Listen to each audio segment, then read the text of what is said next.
तख्त बदल देंगे, ताज बदल देंगे, राहुल चंद्रवंशी का नंगई बंद करा देंगे। और आशुतोष कुमार ने जैसी आशा थी वैसी ही घोषणा कर दी है और कल पूरा का पूरा देवघर में चक्का जाम होने वाला है। आशुतोष कुमार अपने लाखों समर्थकों के साथ देवघर की सड़कों पर उतरने वाले हैं और आशुतोष कुमार ने शासन प्रशासन को अंतिम चेतावनी दे डाली है। और आखिर पूरा मामला क्या है, पूरा मामला इस बात से 8 मिनट की रिपोर्ट में हम आपको बताने जा रहे हैं।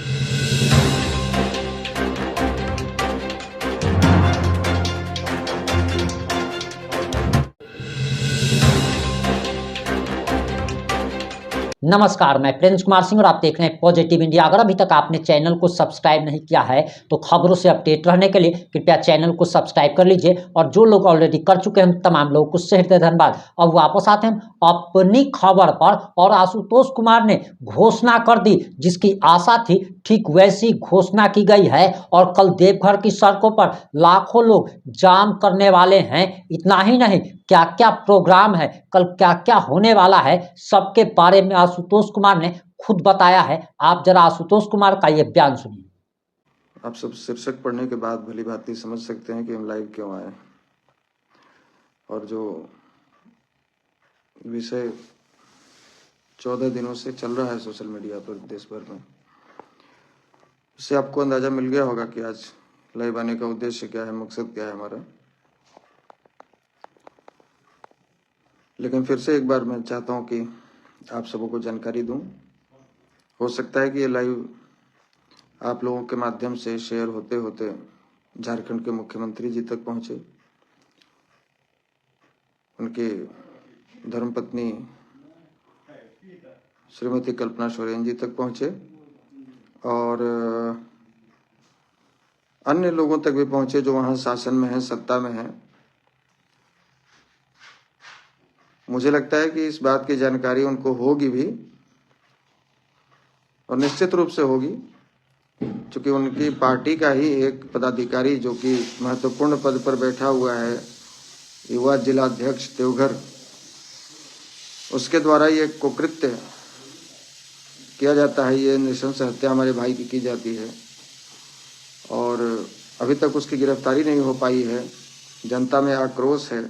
जिस जनता ने अपना बहुमूल्य मत देकर झारखंड मुक्ति मोर्चा की सरकार बनाई, हेमंत सोरेन जी को वहां पर मुख्यमंत्री बनाया बहुमत के साथ में, वही जनता आक्रोशित होकर अब सड़कों पर उतरने को बाध्य हो रही है।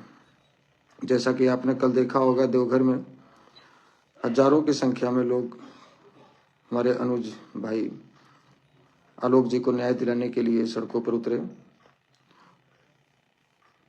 मेरी गैरहाजिरी में उतरे, हमारे परिवार के किसी भी सदस्य की गैरहाजिरी में इतनी संख्या में जो लोग भी आए, सभी जाति, सभी धर्म, सभी वर्ग के लोग आए।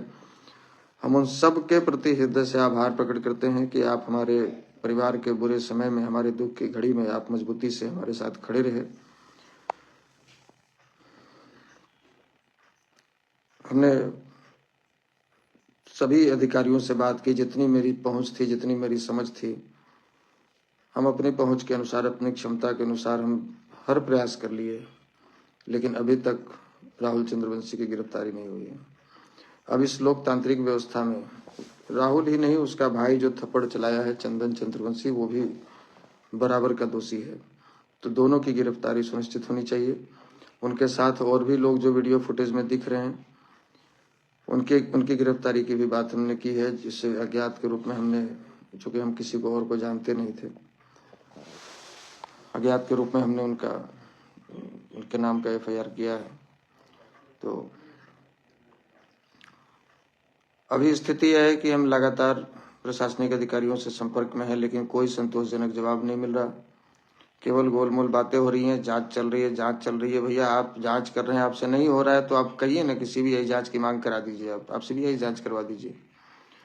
कितना लंबा समय लगता है जांच करने में। सारा जब एविडेंस सामने है, CCTV फुटेज सामने है, ऐसा भी नहीं है कि मतलब कुछ भी रात के अंधेरे में किया गया और कोई जान नहीं रहा है। सारा CCTV फुटेज सामने है, सब कुछ प्रत्यक्ष दिख रहा है, कौन कर रहा है, कौन पिस्टल दिखा रहा है, कौन मेरे भाई को धक्का मारा है, किसने हॉस्पिटल जाने से रोका है, किसने धमकाया है, किसने थप्पड़ मारा है, ये सारी चीजें स्पष्ट दिख रही हैं। बावजूद इसके अभी आपकी जांच पूरी नहीं हो रही है। तो मुझे लगता है कि आप या तो जांच करना नहीं चाहते, या उस पर कार्रवाई नहीं करना चाहते, या किसी शासन मंत्री के दबाव में आप ऐसा कर रहे हैं। मैं आपकी भी मजबूरी समझ सकता हूं, जो भी वहां पर सीनियर पदाधिकारी हैं, मैं उनकी भी मजबूरी समझ रहा हूं। ऐसी बात नहीं है, हमने हजारों ऐसे मामले देखे हैं। ऐसा नहीं कि पहली बार, ये तो मेरे साथ पहली बार ऐसा हुआ है, लेकिन हजारों भाइयों बहनों के साथ जो समस्याएं आई हैं उनके जीवन में, हम उनके साथ खड़ा रहने का इन 14-15 वर्षों में हमने प्रयास किया है। तो ऐसे कई मामले देखे हैं जो कि हाई प्रोफाइल मामला होता है, जिसमें डायरेक्ट किसी मंत्री का या सरकार का उससे संरक्षण प्राप्त होता है अपराधी को, और नीचे के अधिकारी जो होते हैं वो चाहकर भी विवश होते हैं, कर नहीं पाते। तो कल माननीय पूर्व मुख्यमंत्री जीतन राम मांझी जी भी श्रद्धांजलि सभा में हमारे घर पर आए थे। उन्होंने कहा है कि मैं माननीय केंद्र के गृह मंत्री जी से मिलकर और इस मामले की सीबीआई जांच की भी मांग करूंगा। तो सीबीआई जांच की मांग की नौबत नहीं आए, सब कुछ स्पष्ट है। तो हम वरीय पुलिस अधिकारियों से निवेदन करेंगे कि उसकी गिरफ्तारी हो, दोनों भाइयों की गिरफ्तारी हो। आगे जो अभियुक्त और दिख रहे हैं उसमें जो कि अज्ञात हैं, उनको चिन्हित करके उनको गिरफ्तार किया जाए। और 14 दिन प्रशासन के पास यदि कोई मजबूरी नहीं है, किसी प्रकार का दबाव नहीं है, तो इतना तंत्र होता है कि 14 दिन बहुत होता है उनके पास में। अपराधी यदि पाताल में भी छुपा हो तो उसको ढूंढ कर निकालने के लिए। पिस्टल का लाइसेंस उसका रद्द हुआ है। पिस्टल जमा खुद करने आना चाहिए था उसको थाने में, लेकिन उसने अपने पिताजी से पिस्टल भिजवा दिया है। क्या वहाँ स्थानीय पुलिस वालों ने उनसे पूछा कि भाई आप क्यों, पुलिस आपके नाम पर तो ये पिस्टल है नहीं, फिर आप कैसे जमा कर रहे हैं? पिस्टल, गोली या लाइसेंस जो भी है जो जमा कराए हैं निरस्त होने के बाद, तो ये पूछना चाहिए था कि आपके नाम पे लाइसेंस तो है नहीं, तो आप कौन होते हैं इसको लेकर घूमने वाले? घर से लेकर थाने तक आप आए कैसे इसको लेकर? तो इन चीजों पे हम जानते हैं कि नहीं पूछताछ हुई होगी। और लोग सरकार में बैठे कुछ लोग इसको ईगो की लड़ाई बनाए हुए हैं। तो आपके लिए ईगो का सवाल हो सकता है, मेरा तो परिवार गया है, मेरा खून गया है, मेरा भाई गया है। हमारे लिए तो न्याय का सवाल है। हम न्याय चाहते हैं और हम लड़ेंगे। हम तब तक लड़ते रहेंगे जब तक हमारे शरीर में जान है, जब तक हम दोषियों को सजा नहीं दिलवाते। अब कानून का काम है, न्यायपालिका का काम है सजा क्या देती है। हम तो मांग करेंगे कि फांसी हो, लेकिन न्यायपालिका क्या सजा देती है तो अलग चीज है। चूंकि इस तरह के जघन्य अपराध के लिए ही फांसी की सजा होती है, जो कि किसी को तड़पा कर मार देना कहते हैं। भाई हमारा बात करता रहा, धक्का लगने के बाद उसके कमर की हड्डी टूटी थी, फिर भी उसका पैंट फंसा हुआ था उस गाड़ी के आगे बोनट में। वो जब गार्ड आया दौड़कर देखा कि ये पैंट खींच रहा है, मतलब जो गाड़ी में फंसा था उसको निकालने का प्रयास कर रहा है। और वो दरिंदे जो गाड़ी चला रहे थे वो सभी गाड़ी से निकले हैं, अपना जूता चप्पल भी निकाले हैं गाड़ी से, और आराम से पीछे बैठकर बात किए हैं। फिर अपने बाप चाचा को फोन किए हैं और वो अपने गुंडों के साथ आ गए हैं। आने के बाद भी ये प्रयास नहीं किए, जबकि हमारा भाई 2 मिनट के लिए खड़ा हुआ, जैसा ही गार्ड बताया। फिर वो बोला कि हमारे यहाँ हड्डी और कमर, यहाँ जांघ और कमर के बीच में काफी दर्द है। वो बैठ गया। बैठने के बाद वो पानी मांगा है, चूंकि घायल व्यक्ति को पानी नहीं दी जाती है, तो पानी नहीं दिया गया, उसको कहा गया। फिर उसने कहा कि मैं लेटूंगा, लेटा है वो। पानी मांगता रहा लगातार, पानी नहीं दिया गया। हॉस्पिटल में भी गया। उतने देर करने के बावजूद जब दोबारा वहाँ कुछ लोग हमारे साथी पहुंचे हैं, जब उसने 40-45 मिनट वहाँ डिस्टर्ब किया, उसके बाद जब हमारे कुछ साथी पहुंचे तो उन्होंने जब जोर जबरदस्ती करके उसको हॉस्पिटल ले जाने का प्रयास किया, तो त्रिदेव हॉस्पिटल है जिसके बारे में सब लोग जानता है कि वो राहुल चंद्रवंशी के ही संरक्षण में चलता है, उस हॉस्पिटल वाले ने मना कर दिया। वहाँ अपने गुंडे भेज दी उसने मना कर दिया, इसमें कोई जगह नहीं है। दोबारा फिर हम लोग जब सदर अस्पताल हमारे लोग लेकर गए, वहाँ 2 इंजेक्शन डाला गया, 2-4 और भेज दिया गया। वहाँ भी इसने अपने गुंडों को भेजा है। जब मैं वहाँ पहुँचा तो मुझे ये जानकारी मिली कि वहाँ भी इसने अपने गुंडों को भेजा है।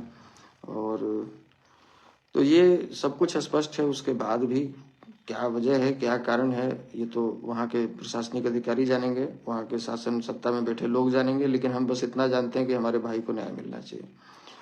और आज वो लास्ट दिन है। आज यदि शाम रात तक भी यदि राहुल चंद्रवंशी, चंदन चंद्रवंशी सरेंडर कर देता है और या उससे गिरफ्तार कर ली जाती है, तो हम लोग कल का जो कार्यक्रम है उसे स्थगित कर देंगे और न्यायालय में अपनी लड़ाई लड़ेंगे। चूँकि हमें वहाँ प्रशासन से कोई समस्या नहीं है, वहाँ हमें किसी जात से कोई समस्या नहीं है। कल आपने देखा होगा जो देवघर के लोग हैं खास करके, यदि उस कल की सभा में 4000 या 3000 लोग थे, उसमें आधे से ज़्यादा अन्य समाज के लोग थे, उसमें चंद्रवंशी समाज के लोग थे, उसमें यादव समाज के लोग थे, उसमें करणी सेना के लोग थे, क्षत्रिय समाज के लोग थे, मतलब दलित समाज के लोग थे, सभी वर्ग के लोग थे, सभी पिछड़ा अगड़ा दलित अल्पसंख्यक समाज के भी लोग थे। तो ये लड़ाई केवल अब कोई जाति की नहीं है, और जाति के नाम पर आकर जो आए दिन लोग हाईलाइट होने के लिए जो इस तरह का स्टेटमेंट दे रहे हैं, यदि हमारी तरफ से भी दे रहे हैं कोई, तो हम उनसे भी आग्रह करेंगे कि ये लड़ाई किसी जाति से नहीं है भाई, और इसमें आप ऐसा कोई स्टेटमेंट ना दे जिससे हमारे भाई को न्याय न मिले। मैं बस न्याय चाहता हूँ। क्या वो हमारी जाति का होता, क्या वो हमारी पार्टी का होता तो हम छोड़ देते? बिल्कुल नहीं छोड़ते। तो किस जाति में पैदा लिया, किस पार्टी में वो काम कर रहा है, इससे हमें मतलब नहीं है। वो हमारी नज़र में दोषी है, उसने हमारे भाई की हत्या की है, उसे सजा मिलनी चाहिए, बस हमें इतना मतलब है। और एक बार मेरे स्थान पर जो लोग भी जाति के नाम पर उसे समर्थन कर रहे हैं, या साइबर अपराधियों से जो वो फेक आईडी बनवा कर लिखवा रहा है, चूँकि उनको संरक्षण देता है, जामताड़ा, सारठ, मधुपुर, देवघर, इस सब क्षेत्रों में जितने भी साइबर अपराधी हैं सबको ये संरक्षण दिलवाता है, और सत्ता में बैठे लोगों से कुछ प्रशासनिक अधिकारी भी उसमें शामिल हैं। लेकिन आप यदि उसके लिए ठीक है, आप उसके साथ काम करते हैं, लेकिन आप एक बार मेरे स्थान पर खुद को रख कर देखिए, आपके ऊपर क्या बीतता है। यदि आपका सगा भाई जो आपसे 8 साल छोटा है, जो जिसे आपने अपने गोद में खिलाया है, और वो चला जाए, उसका लाश अपने कंधे पर उठाना पड़े, तो हमारे परिवार पर क्या बीत रहा है वो भी मेरे पास शब्द नहीं है बयां करने के लिए। हम तो अपनी भावनाओं को रोकते भी हैं, पिताजी वो भी नहीं, प्रयास करके भी नहीं रोक पाते। बस हम चाहते हैं कि आज मेरे भाई के साथ ऐसा हुआ है, मेरे परिवार के साथ ऐसा हुआ है, कल आपके भाई और परिवार के साथ भी हो सकता है। आज ये राहुल चंद्रवंशी है, कल कोई और शर्मा होगा, परसों कोई सिंह होगा, तरसों कोई यादव होगा, उसके बाद कोई पासवान होगा। इसमें मत जाइए, हम आपसे निवेदन करेंगे। देवघर के जितने भी लोग हमारी बात को सुन रहे हैं, जहाँ तक मेरी आवाज़ पहुँचेगी, चाहे वो अपनी प्रतिष्ठान चलाते हों, चाहे दुकान चलाते हों, चाहे ऑटो रिक्शा चलाते हों, चाहे गाड़ी चलाते हों, या जिस प्रकार से भी कार्यालय चलाते हों, हम आपसे आग्रह कर रहे हैं, बिल्कुल हाथ जोड़कर आग्रह कर रहे हैं कि एक दिन के लिए आप हमारा समर्थन कीजिए, मानवता का समर्थन कीजिए, और कल देवघर बंद में आप हमारा साथ दीजिए। कल हम लोग पहुंचेंगे। हम अपील करेंगे फिर से, जितने भी भाई सुन रहे हैं और जितने भी लोग हमारे साथ जा रहे हैं, किसी प्रकार की कोई हम लोग हिंसक काम नहीं करेंगे। देवघर की आम जनता का एक तिनका का भी नुकसान नहीं होना चाहिए, पुलिस प्रशासन का किसी प्रकार का कोई नुकसान नहीं होना चाहिए। हम लोग न्यायपालिका में भरोसा रखने वाले लोग हैं, लोकतांत्रिक व्यवस्था जीने वाले लोग हैं, लेकिन हाँ, संख्या बल इतनी होनी चाहिए कि देवघर की सड़कों पर केवल न्याय मांगते हुए लोग दिखें, जिनके हाथों में तिरंगा झंडा हो, जिनके हाथों में बैनर तख्ती हो, और वो ये मांग कर रहे हो कि भाई जो हत्यारा है उसे सजा मिलनी चाहिए। किसी प्रकार का, हम बिल्कुल फिर से हाथ जोड़ रहे हैं। देवघर के लोगों ने हमारा कुछ नहीं बिगाड़ा है, वहाँ के लोग हमारे साथ हैं, हम इसके लिए फिर से उनको धन्यवाद कर रहे हैं, आभार कर रहे हैं। इसलिए देवघर का एक तिनका का भी कुछ नुकसान नहीं होना चाहिए। संख्या बल इतनी होनी चाहिए कि हेमंत सोरेन जी सीएम आवास में बैठकर देखें, कल्पना सोरेन जी सीएम आवास में बैठकर देखें कि ये व्यक्ति कभी हमारे लिए घूम घूम कर लोगों से कहता था कि झारखंड मुक्ति मोर्चा की सरकार बनवाइए और आपको न्याय मिलेगा, ये न्याय संगत सरकार है। और आज वो अपने भाई के लिए, न्याय के लिए सड़कों पर हजारों लाखों के साथ, लोगों के साथ, जनता के साथ उतरा हुआ है। वही जनता जिस जनता ने हमको वोट देकर यहाँ सत्ता में बिठाया है। तो शायद उनको एहसास हो कि उनसे भूल हो रही है, उनके सत्ता में बैठे लोगों से भूल हो रही है, और इसे सुधार करना चाहिए, और दोषियों को गिरफ्तार कर उन पर, सबसे पहले तो इतना संगीन अपराध उस पर कई बार लगा है। एक यादव समाज के लोगों को मारा है, पूरा परिवार थाने में, आप फोटो देख रहे होंगे, वीडियो देख रहे होंगे। एक दलित समाज का लड़का जो कहता है मुझे टॉर्चर करके 1 करोड़ 10 लाख रुपए का साइबर अपराध हमसे करवाया है। एक और लड़का कोई है कुणाल, जिन्हें अधमरा होने तक नाली में डुबो कर मारा है। कोई एक है जिसको पिस्टल मुंह में डालकर गोली मार दिया है। इतना होने के बावजूद भी यदि उसे पार्टी में इस तरह के संवैधानिक पद पर और इस तरह के जिम्मेदाराना पद पर आप बिठा कर रखे हुए हैं, तो ये आपकी पार्टी का मानसिक दिवालियापन को दर्शाता है। हम चाहते हैं कि इसमें सुधार हो, जनता का विश्वास आप पर बना रहे, और जितने भी साथी हमारे साथ कल बिहार से देवघर के लिए प्रस्थान करेंगे और जितने भी साथी जो झारखंड से हैं, जो अलग अलग जिला से जो आ रहे हैं, वो लोग वीआईपी चौक, जिन्हें वीर कुंवर सिंह चौक के नाम से भी जाना जाता है, बाबू वीर कुंवर सिंह चौक के नाम से, उस चौक पर हम लोग एकत्रित होंगे। एकत्रित होने का समय 11 बजे है। हम कल सुबह 6 बजे, सब कुछ नीचे डिटेल में लिखा हुआ है इस लाइव में। कल हम लोग सुबह 6 बजे अपने गया स्थित आवास से प्रस्थान करेंगे और राजगीर, शेखपुरा, सोनो मोड़, चकाई के रास्ते हम लोग देवघर तक पहुंचेंगे। कल 11 बजे हम सभी लोग देवघर में, यदि आज रात तक गिरफ्तारी नहीं होती है या सरेंडर नहीं करता है तो, और यदि हो जाता है तो हम प्रशासन मुझे सूचित, प्रशासन के लोग यदि करते हैं तो हम आप सबको लाइव के माध्यम से, अलग अलग मीडिया के माध्यम से हम सूचना दिलवा देंगे। और लेकिन यदि नहीं होता है तो कल एक बार हम चाहेंगे कि अधिक से अधिक संख्या में लोग पहुंचे। धन्यवाद। अब आपकी जो भी प्रतिक्रिया है कमेंट बॉक्स में जरूर लिखिएगा। जुड़े रहे हमारे साथ। जय हिंद, जय भारत।